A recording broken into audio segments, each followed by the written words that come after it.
Hi, I'm Hobie1. This is Red Chair Reading. Tonight we're reading The House on the Cliff, Chapter 6. The Strange Message. Glasses. Check. Let's go. Hardy boys! How long ago did those kidnappers leave? Frank asked the Kanes quickly. About 10 minutes, replied the farmer. Maybe you can catch them if you hurry. Come on, Dad, Frank cried. Let's go after them. Mr. Hardy needed no further urging. He and his sons ran out of the house and jumped into the car. That's rough stuff, Joe said to his father as they turned onto the shore road. Barging into a house, tying up the owners, and kidnapping the guy.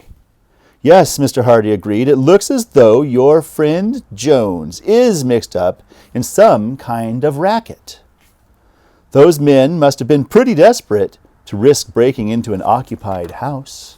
The boys' father was able to follow the tracks of the car from the tread marks in the dusty road.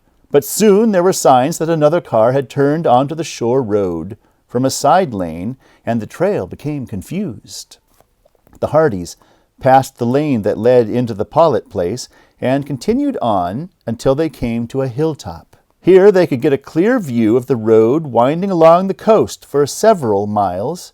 There was no sign of a car. We've lost them, I guess, Frank said in disappointment, as Mr. Hardy brought the sedan to a stop. They had too much of a head start, Joe remarked. If only we'd gotten to the farm sooner. Well, we may as well go back.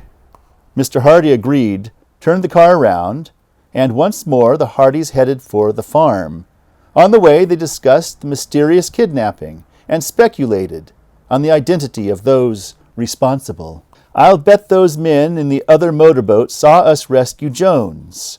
Or else they heard somehow that he'd been taken to the farmhouse, Joe surmised. If they are the kidnappers, I wonder what will happen to Jones now, Frank said gravely. They tried to kill him once.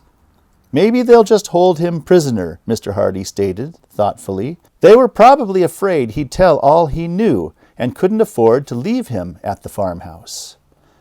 When they got back to the Kaneses, they found the farmer and his wife somewhat recovered from their harrowing experience. Mrs. Kane was busy straightening up the kitchen. We couldn't catch them, Frank reported sadly.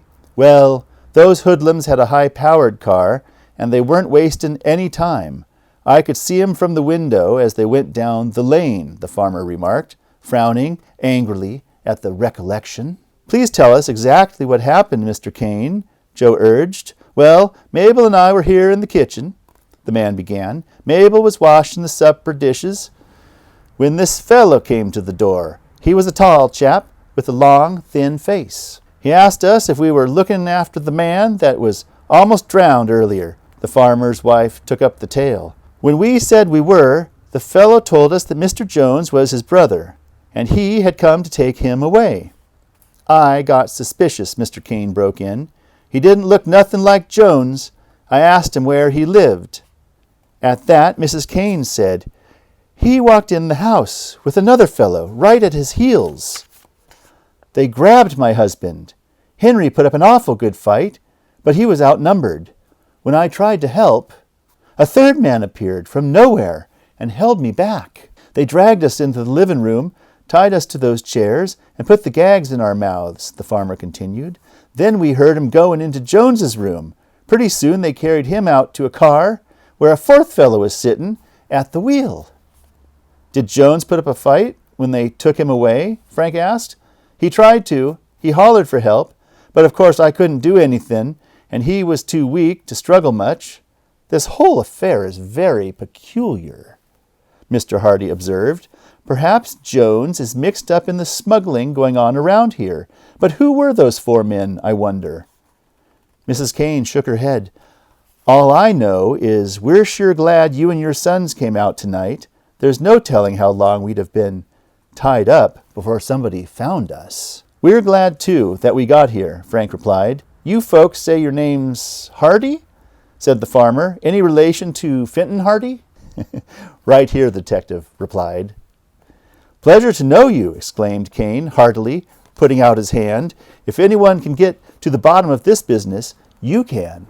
"I'll certainly try," the boys' father promised. The Hardys bade the farmer and his wife goodbye. They promised to call again at the Kane farm as soon as they had any further information, and Mr. Kane, in turn, said he would notify them if he found any trace of Jones or his kidnappers. When they returned home, the boys followed their father into the study. "What do you make of all this, Dad?" Joe asked. Mr. Hardy sat down at his desk. He closed his eyes and leaned back in his chair a few moments without speaking. "I have only one theory," he said at last. "The kidnappers probably are Snatman's friends. That means you boys may have uncovered the fact that there is a whole gang of smugglers around here." The brothers were pleased with their progress. "What do we do next, Dad?" Joe asked eagerly. "I want to evaluate this case from every angle." Their father replied, "I'll think about it and talk to you later." With this, the boys had to be content for the rest of the weekend. When the brothers came downstairs Monday morning, Mrs. Hardy was putting their breakfast on the table. In answer to the boys' inquiries, she replied, "Your father went out early this morning in his car. He didn't say when he would return, but your dad didn't take a bag with him, so he'll probably be back today." Mrs. Hardy was accustomed to her husband's comings and goings at odd hours in connection with his profession, and she had learned not to ask questions. Frank and Joe were disappointed. They had looked forward to resuming a discussion of the case with their father. "I guess we're left on our own again to try finding out something about those smugglers," Frank remarked, and Joe agreed. Later, when they reached Bayport High School, the brothers saw Iola Morton standing on the front steps. With pretty dark-haired Iola was her best friend Callie Shaw. Callie, a blonde, vivacious, brown-eyed girl, was Frank's favorite among all the girls in his class. If this is interesting to you, please boop the like button. You'll help the video spread to other people. Thank you very much. "How are the ghost hunters this morning?" she asked with a mischievous smile. "Iola told me about your adventures on Saturday." "Chet was really scared," Iola chimed in. "I think somebody played a good joke on all of you." "Well, whoever it was had better return the telescope eyepieces and our motorcycle tools," Joe said defiantly. But as the day wore on and none of their classmates teased them or brought up the subject, the Hardys became convinced that the ghost had been serious and not just playing pranks. "It was no joke," Joe said to Frank on the way home. "If any of the fellows at school had done it, they'd have been kidding us plenty by now." "Right," Frank agreed. "Joe, do you think the smugglers had anything to do with what happened at the Pollitt place?" "That's a thought," exclaimed Joe. "That house on the cliff would be a great hideout. If the smugglers could make the house appear to be haunted, everyone would stay away." "I wish Dad would get home so we could take up this idea with him," Frank said thoughtfully. But Mr. Hardy did not come home that day. He had often been away for varying lengths of time without sending word. But on this occasion, since he had not taken a bag, the boys felt uneasy. "Let's not worry Mother about this," Frank said. "But if Dad's not back by Wednesday at the latest, I think we should do some inquiring. Maybe Pretzel Pete will be able to help us." Joe agreed. Wednesday was the start of their summer vacation, and they could give full time to trying to locate their father. On Tuesday afternoon, the mystery of Mr. Hardy's absence took a strange turn. Frank and Joe came home from school to find their mother seated in the living room, carefully examining a note that she evidently just had received. "Come here, boys," Mrs. Hardy said in an apprehensive tone.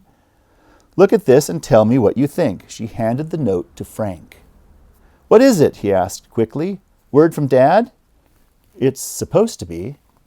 The boys read the note. It was typed on a torn sheet of paper, and the signature looked like Fenton Hardy's. It read, "I won't be home for several days. Don't worry, Fenton." That was all. There was nothing to indicate where the detective was, nothing to show when the note had been written. "When did you get this, Mother?" Frank asked. "It came in the afternoon mail. It was addressed to me, and the envelope had a Bayport postmark." Why, are you worried? Joe asked. At least we've heard from Dad. But I'm not sure he sent the note. What do you mean? Your father and I have an agreement. Whenever he writes me, he puts a secret sign beneath his signature. Fenton was always afraid that someone would forge his name to a letter or note and perhaps get papers or information that he shouldn't have. Frank picked up the note again. There's no sign here, just Dad's signature. It may be his signature. If not, it's a very good forgery. Mrs. Hardy was plainly worried. If Dad didn't write this note, Joe asked, who did and why? Your father has many enemies, criminals, whom he has been instrumental in sending to prison. If there has been foul play, the note might have been sent to keep us from being suspicious and delay any search. Foul play? Exclaimed Frank in alarm. Then you think something has happened to Dad.